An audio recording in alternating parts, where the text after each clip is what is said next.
Hey there, I'm Adrian Fort, but I call myself an aristocrat, and we are here for a few spoiler-free first thoughts on Doctor Strange, and we will be back with a full roundtable review on, I believe it is Tuesday, so make sure you hit that subscribe button and you come back and check us out for that as well.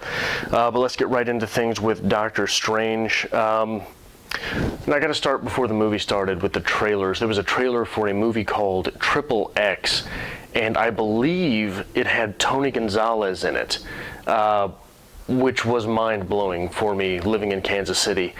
But I will unfortunately not be seeing Triple X because Vin Diesel has the acting chops of William Shatner without any of the charisma.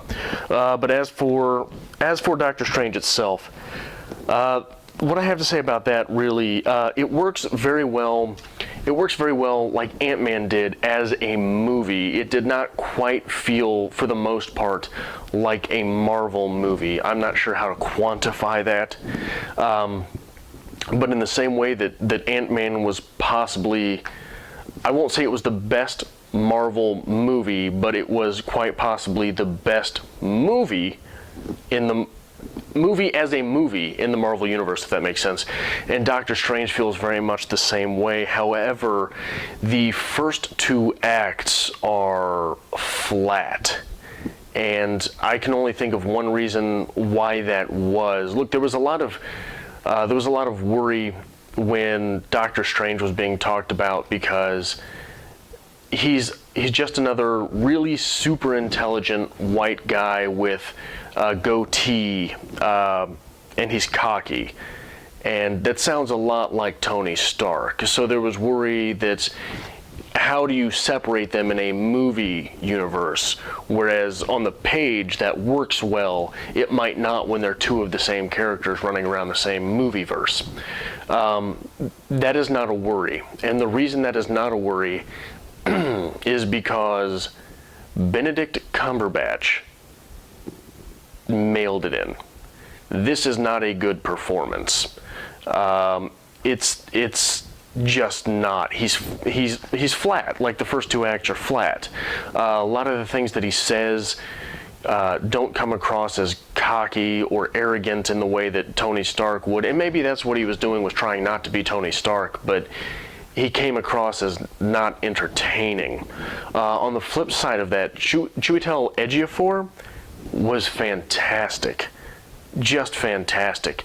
He was so good that there are times where he feels out of place in a painful sort of way because he's acting against such a cardboard cutout that is Benedict Cumberbatch. Mads Mikkelsen was all right. He was serviceable. He did what he was supposed to do. There was, however, a weird little scene, and I'm not going to spoil anything, but there was a standoff, if you will, between the character of Mads Mikkelsen and the character of Benedict Cumberbatch, and it just didn't feel right.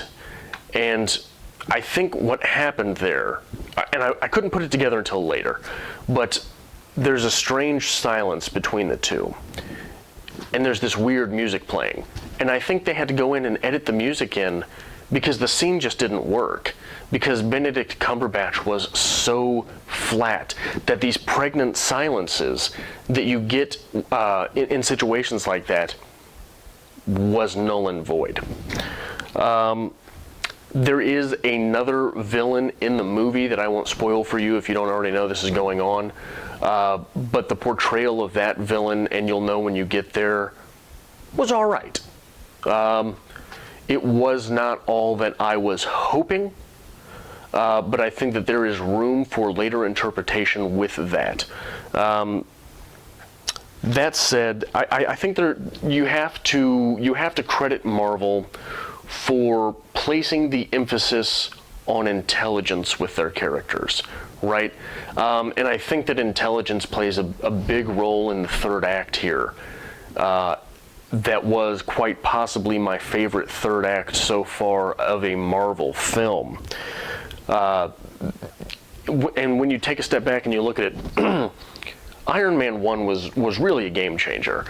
And you look at that movie and you realize that yes, Tony Stark is arrogant and cocky and brilliant, but what makes that movie work is this smart guy quits thinking and starts destroying unapologetically. And there had been so many times where the hero in these superhero films was very apologetic about having to save the day, and Iron Man came along and just blew shit up, and it was refreshing, right? But Marvel really took that and used it as a platform to introduce all of these intelligent characters. Doctor Strange is a doctor, Bruce Banner is a doctor, Tony Stark is quite possibly more intelligent than both of them. So it's nice to see. Sure, Thor happens, right? Where and we get jokes about Thor being the brute, being the unintelligent one. And I forgot about Vision, who's probably more intelligent than all of them, right? Knows everything that's ever been there to know. But yeah, the emphasis that Marvel is putting on intelligence in their heroes is refreshing. That's something that's not necessarily coming across in the current DC universe so far. But a quick PSA before we go. There is a mid-credits and a post-credits scene, so if you're making the investment in the Marvel movie, you may as well stay for both of those.